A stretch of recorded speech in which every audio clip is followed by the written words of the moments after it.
So now we're going to look at how you can pack your own herbal first aid kit. We've been through an enormous number of different herbal remedies in this course, and you probably don't need all of them. So it's a really good idea to have a think about what kind of herbal first aid kit you need. Do you have kids? Are you really active?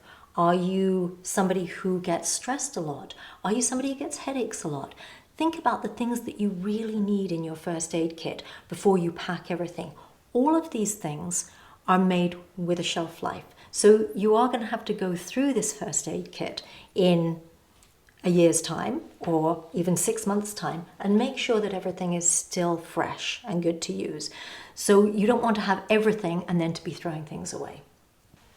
So for instance, if you are a really active person, you might want to have some of these oils and salves that help with pain relief, help with wound healing. If you have kids, you might want mullein oil, you might want chamomile.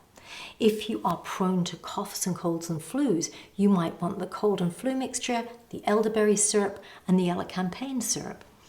If you tend to get travel sick, you'll want some of the travel sickness capsules.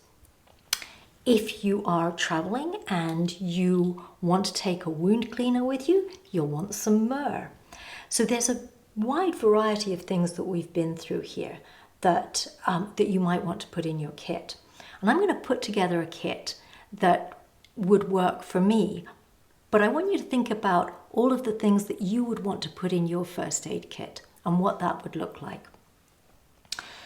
So I'm going to use these little boxes over here to put my first aid supplies in. And these boxes are not going to be good for traveling, but they are going to be good for putting in the cupboard. So some of these things are going to be fine living in the cupboard, and some of them are going to need to go in the fridge. So we'll come to that in just a moment. So I am definitely going to want to have cottonwood oil in my herbal first aid kit because I love the smell, but also because it's pain relieving and it's great for aching muscles and joints when you've been working hard in the garden, which I do very often. So I'm going to put that into my first aid kit for sure. I am also going to put some arnica oil in because if I've got bruises or sprains, this is a really good oil to have in the herbal first aid kit. And also having a very active family, it's something that's very useful to have in there. I'm also going to put in some calendula salve because I have never been without calendula salve in my home, and it's great for healing wounds. Remember we talked about it speeding up the granulation tissue of wounds.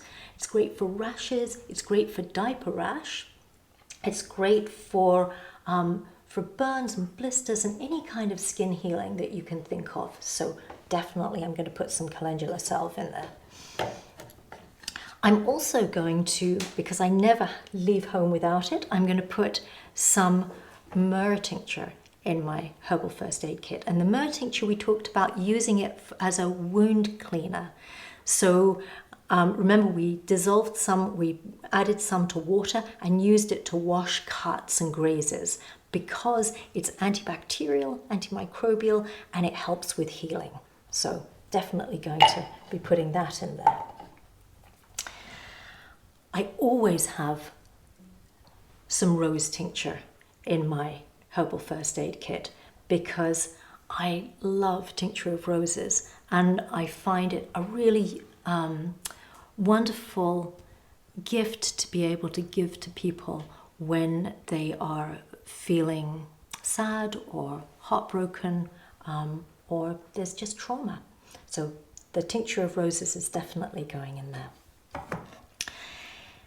It's always useful to have a tea for colds and flus. So the cold and flu mixture tea is definitely going in there.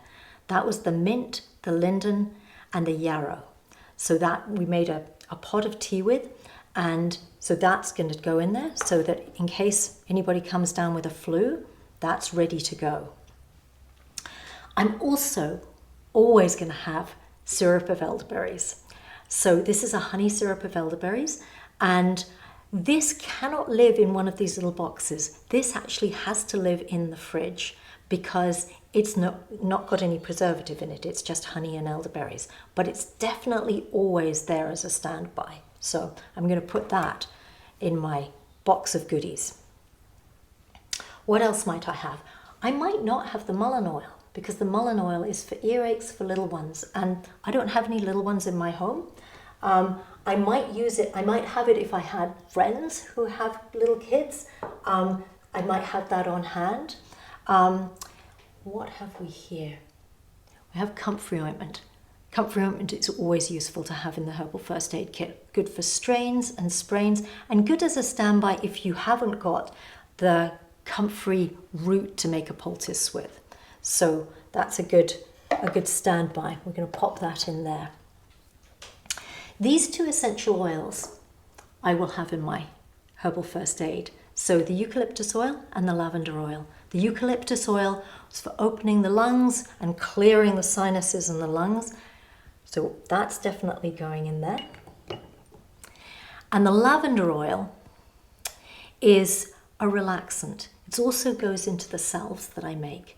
So, but it's a nice relaxing and healing essential oil. Never used on the skin neat though, remember? So that's going to go in there. So I really hope you've enjoyed the course, and I hope that you've learned some really practical, useful information about how to use herbs in your everyday life.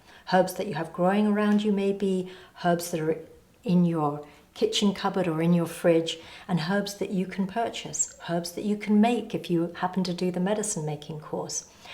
But as you start to use the herbs, and as you start to put a herbal first aid kit together for your friends and family, you'll start to gain confidence with how the herbs work. And over time, you'll gain confidence and knowledge and experience. So I hope this course has empowered you to use these safe and effective and practical herbal remedies in your everyday life.